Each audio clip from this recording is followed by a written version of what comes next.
Welcome to History 1302.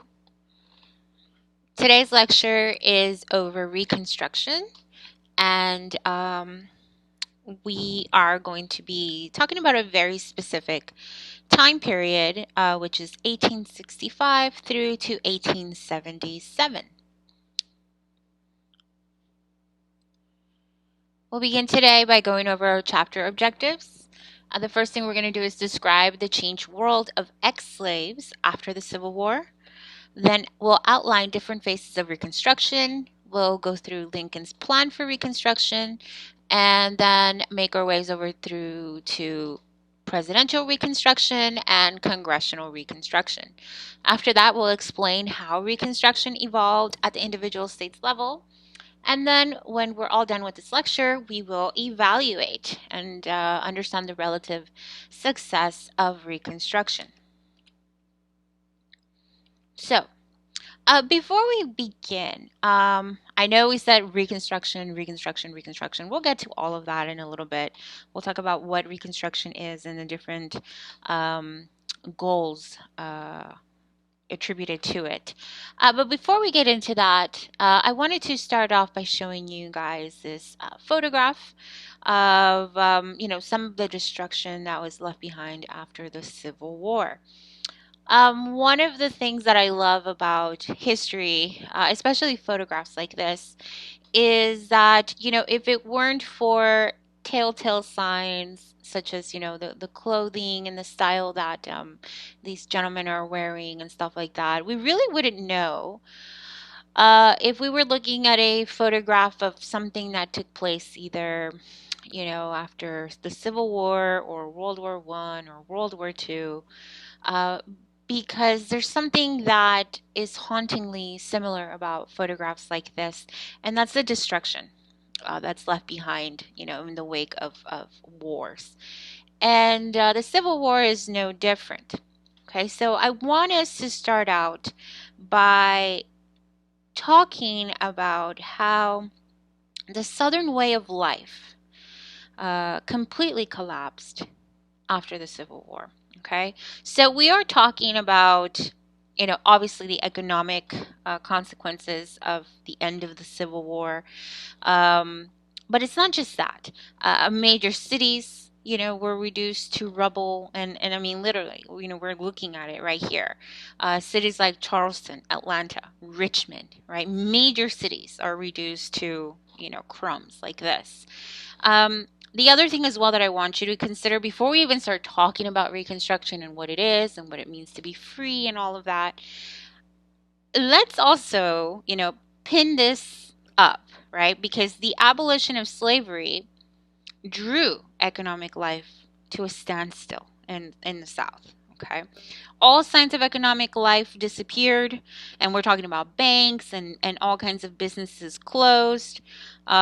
Inflation, right, made things worse, right? Confederate currency was worthless. It had no value. People didn't want it at all. Transportation was nearly impossible, in large part, to Sherman's march to the sea, where they're basically destroying everything in their path. Railroad tracks, everything, This is going to make the rebuilding effort that much more challenging. Agriculture came to a halt. So we're talking about the main source, right, of economic prosperity for the South. What was it? Agriculture. And it was based on what? Slave labor. So when slavery is abolished, all these cotton fields went to waste. Anything that was being grown in the South went to waste. A majority of the Southern aristocracy, right, the elites, the Southern elites, the rich, the wealthy, they lost all their money, especially those who bet everything on the Confederacy winning, right? Emancipation essentially stripped them of their property, which were their slaves, leaving them penniless and without any kind of future prospects or chances of regaining their wealth. Okay, so this is a kind of economic challenges that we are facing in the wake of, the end of the Civil War. Right, so when we talk about Reconstruction, I mean, we're really talking about, okay, this is a huge problem. We're not just saying, okay, well, the war is over. Let's continue. Let's pretend like none of this ever happened. It's not that simple.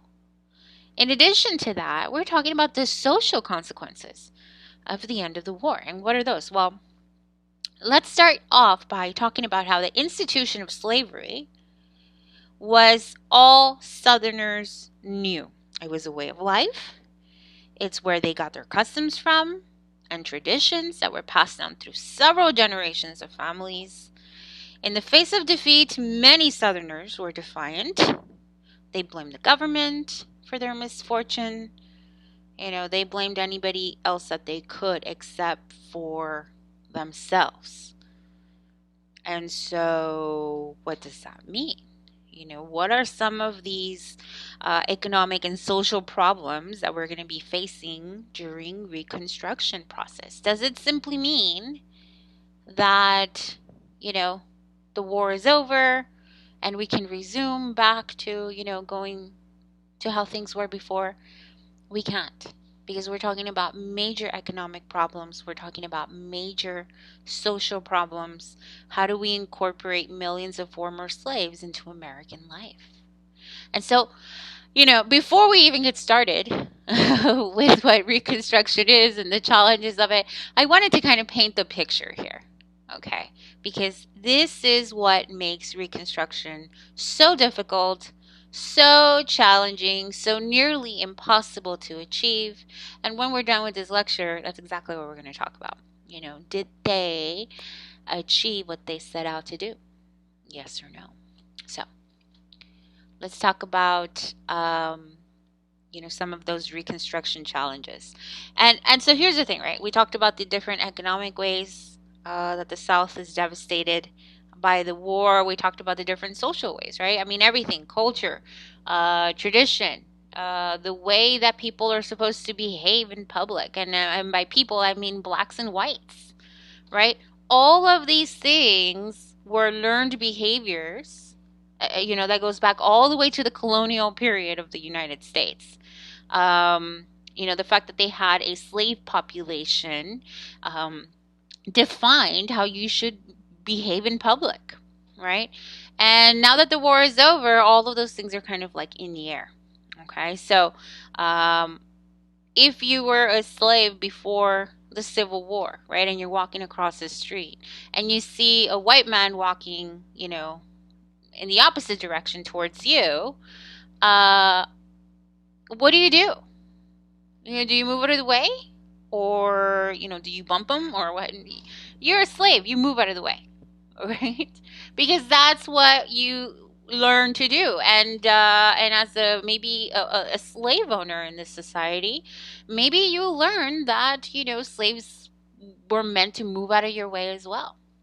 But now that the war is over, and this is what makes all of this so tricky. Now that the war is over, slaves have been emancipated, right? Let's say it's the same situation, but it's 1870, right? What's supposed to happen now? You're walking down the street, you're a former slave, you see a white person coming your way. What do? Do you move out of the way? Like you would have before, because that was the expectation, because you knew that there would be consequences if you didn't? Or do you continue walking and act as if, you have as much a right to be on that street as anybody else? And why wouldn't you, right? You're no longer a slave. But see, this is problematic.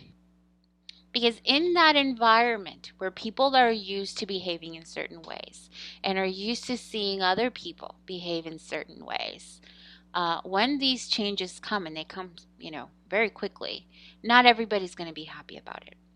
So like I said, there's major economic consequences for this, major social consequences for the end of the war. And even though the South is devastated, psychologically speaking, right, mentally, they're not. They're not devastated by the war. Their morale is not down. Because who do they blame for their misfortune? Who do they blame for losing their way of life and losing their sort of grip on society losing control of the people that live in their communities, who do they blame? They don't blame themselves. It's not like they're looking at the man in the mirror here. They blame the government, right? They blame the Union. They blame Lincoln. They blame those Yankees. And who's right there that they can lash out against? It's those former slaves. So when we're talking about Reconstruction, right, all of these challenges, I want you to think about all of this stuff that we just mentioned, okay? Because it's not going to be easy. We can't simply say, the war is over, let's just pretend none of this ever happened, and let's resume, normal activities. It's not that simple, guys. Okay?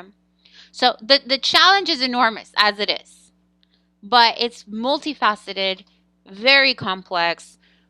It's a very unstable environment. Okay? So let's talk about some of the challenges of Reconstruction. The first one that we're going to talk about today is defining freedom. Right? So what does it mean? What does freedom mean? If I went around and asked everyone in this class to, write down what does freedom mean to you, I guarantee I would get a whole boatload of different answers, because freedom means different things to different people, right?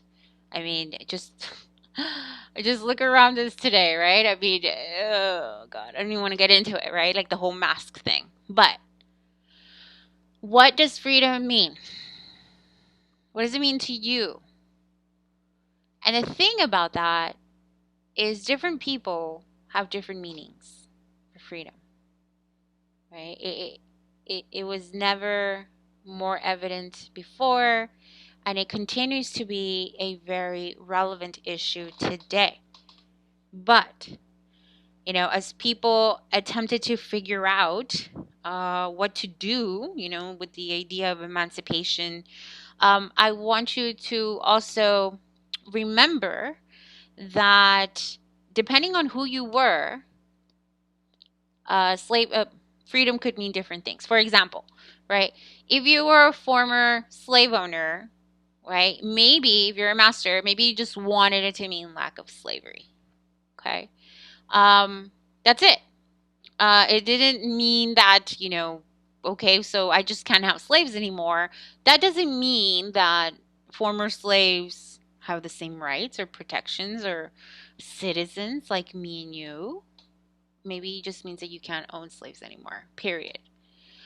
For somebody from the North, they were less worried with the specifics of reintegration, um, or the specifics of freedom, when it comes to particular people, and more worried about what this means moving forward in terms of reintegrating these rebel states back into the Union. So they're more worried about, political implications and representation and stuff like that, North versus South sort of mentality.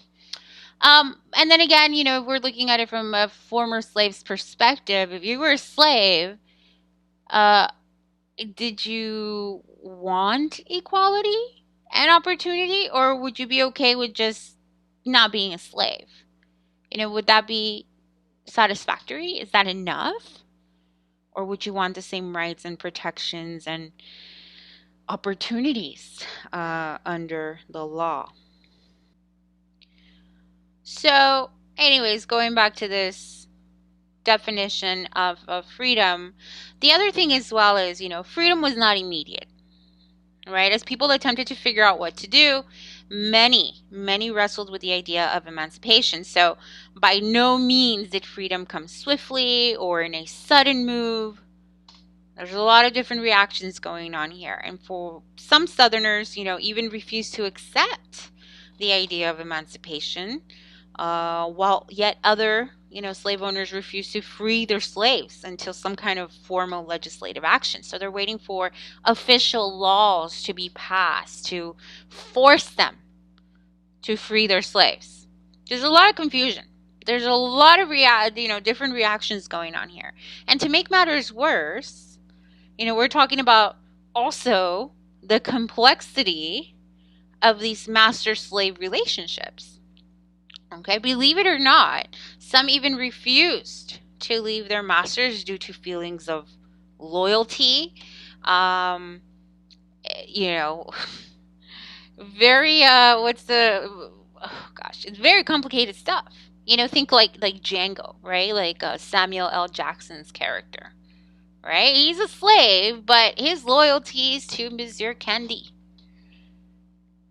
So there's some that refuse to leave. There's some that are going to react violently, right? They lash out in violence in order to reclaim their freedom, at the first chance that they got. So there's a lot of resentment here. There's a lot of complicated relationships.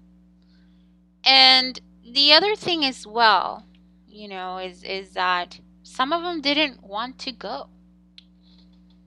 It's a very weird situation that they're facing, and we'll explore that in a little bit. Okay, think about that, right? It's like, okay, you're a slave, you just found out you're free, the war is over, you're a free man. What do you do? What's next? What did African Americans do immediately after emancipation? Once free, many went out in search of loved ones that they had been separated from. And we have, evidence of these kind of like advertisements, like these publications that were like their audience were former slaves. And so it's almost like advertisement after advertisement. People are trying to locate a loved one. And so, it is kind of challenging, especially, we live in 2020, right? Modern times. So if somebody goes missing today, we've got, different resources at our fingertips that make it easier to locate somebody, make it easier to disseminate information, to spread the word, to put everybody on alert. But in 1865, what kind of resources are available to kinfolk that might be looking for their brother or their sister or their mother or their child or their other loved one? And so think about it, right? Okay, right now, if somebody you knew and loved went missing, you're trying to find them, you're trying to reunite with them, what can you do? Well, you get on social media, you post pictures of them, you can contact newspapers and what do you call it? TV stations, the news, police. You can get search parties, whatever, right? There's so much stuff out there. But in 1865, it's a little bit more challenging, right? Because you're looking for a former slave, right? Let's say it's your brother or sister that you were split away from, 10 years ago when you were just kids. So how would you go about finding this person? Art photographs. Is that something that you would be able to use in 1865? Well, they do have photography in 1865, but would you, a slave, have a photograph of your brother or sister? Probably not. Okay. Okay, so then there's no photographs we can use. All right, so then what about names, right? Names, date of birth. Is that a reliable source of information? Well, no, because names could be changed. And, it's not like you had a birth certificate, right, or a driver's license to go on. So how would you find your brother or sister? How would you find a relative? Well, then maybe you got to get a description, right? Okay, so we have no photographs. We have no official names, no date of birth. What else can we go on? Well, description. Okay, well, what are you going to say? Black male, 6'2". What else? What other identifiable markers can you use to find somebody? And so you gotta think about this, right? This is what makes reuniting with loved ones so difficult. It's just not that simple. So I want you to think about this, right? You gotta go through these experiences, not experiences, but exercises to think about, how would you locate a loved one? So what do you gotta do when you don't have these traditional resources available to you? Well, look, maybe you might use slave history, right?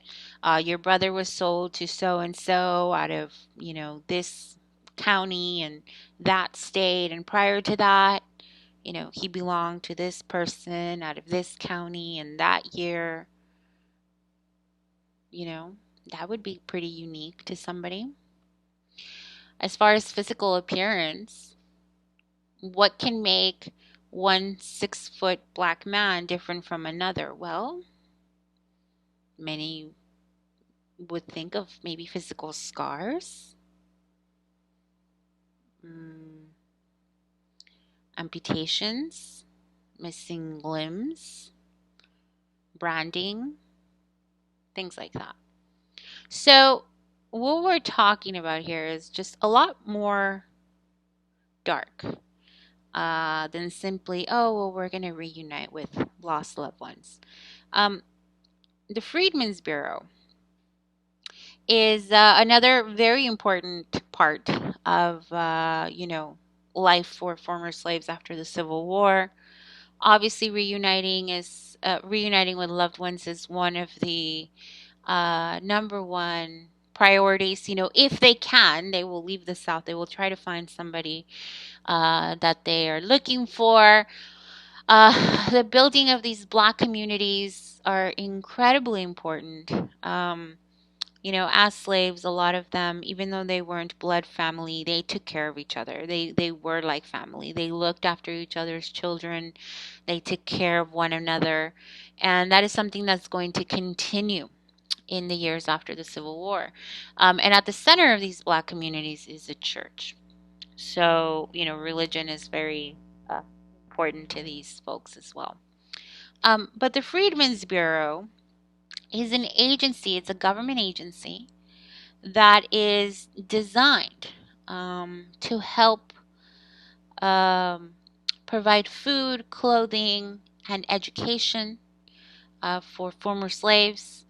Um, Although, and this is one of the harsh realities of all of this, is that although the institution of slavery had finally been defeated, one of the hard parts of all of this is that the realization that former slaves were overwhelmingly uneducated and relatively unskilled soon set in. This is a reality that they're facing because without property or money of their own and little knowledge of how to survive as free people, adjusting to freedom did not come easy. So the Freedmen's Bureau, that's the purpose of it, right? Is to help former slaves, adjust to life by teaching them to read, by providing food, by providing clothing. And so Congress is going to pass the Freedmen's Bureau on March 3rd, 1865, to facilitate that transition. Okay, so there are a couple of major successes with the Freedmen's Bureau. As many as 200,000 people learned to read as a result of the Freedmen's Bureau's efforts. However, I do want to mention that in some parts, Black folks were expelled from towns and or tricked into signing dubious labor contracts. Okay, and so was it a good thing? Yes, overwhelmingly, the majority of the time they were helpful, but they were some bad apples, and they did exploit African Americans as well. Okay, so how do you think that Southerners reacted to the Freedmen's Bureau? Right, and I'm talking about white Southerners, obviously, right? So the Freedmen's Bureau, right, is there to help feed, educate, adjust former slaves into American life, American society. And so if you're a white Southerner that believes in white supremacy, The Freedmen's Bureau was largely seen as a meddlesome effort to upset white dominance.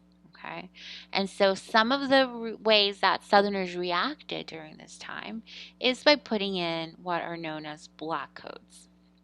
Okay, so black codes are laws, okay, laws that pertain to black folks. Okay, so former slaves. Now, what's the purpose of black codes? Well, number one, they regulate the affairs of blacks as in the pre-war days, right? So the purpose of these laws, known as black codes, are to tell black folks what to do just like they did in the antebellum period, right? So before the war. Right? Number two, the other thing that these black codes did was ensure a stable slash subservient workforce. So what does stable means? Okay, it means that it's constant. There's a lot of these workers, and subservient means they do what you tell them to do. Right? That's the purpose of these black codes. Number three, black codes ensure that there are these strict penalties for black folks who break labor contracts. We'll talk about that in a second. And number four, the purpose of black codes is to conserve race relations as close to the antebellum era. So they want to make sure that whites are able to tell blacks what to do like they did before the war. Okay? So black codes, where did that come from? Well, prior to the war, there was such a thing as slave codes, which were laws pertaining to, you named it, slaves. After the war was over and slavery is abolished, well, you can't have slave codes anymore, so we're going to call them something else, right? So this is where black codes come in. They're basically talking about, and they have different words for this. They'll say either freedmen's, Negroes, mulattoes, or blacks. And mulattoes are a combination of black and white, right? Mixed, but they're still considered black. So what's the difference between slave codes and black codes? Well, basically it's just the word because the laws don't change very much. And so what's the sort of the two main consequences? What's the point of these black codes? Why should you know about these black codes? Well, because if we're being honest, right? If the black codes were put into place to ensure that they're able to control the black population in those communities, just like they did before the war, then number one, black codes made it pretty difficult for blacks to really be free.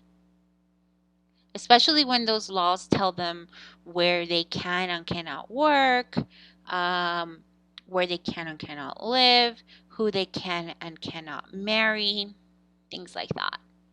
Okay? And so what do you think black folks did about it, right? Obviously, so these laws made it very difficult, almost impossible to be free. So what did they do about it? Did they protest? Did they riot? What do you think they did? Well, the truth of the matter is that if they couldn't get out of the South, right? If they could, they did. But the fact of the matter remains that many of them just accepted the terms of peonage, which is like legal slavery, and sharecropping. Okay, and so your sort of like homework for today is to go over to this unit, right? Go to the module section and open up the Grimes family sharecropping document and read it. Okay. Now I will give you sort of a preview about what this is about and what's going on here. What are you reading? But it's a legal document. Okay. It is a legal document that was written to sort of establish the terms of employment between a landowner and a sharecropper.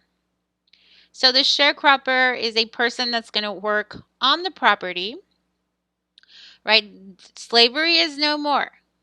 And a lot of these former slaves, what else, what are they going to do now that they're free, right? We said, yeah, okay, they're free. Okay, there's all kinds of celebrations. People are happy. People are, thanking Jesus and hallelujah, breaking down, crying, they can't believe it.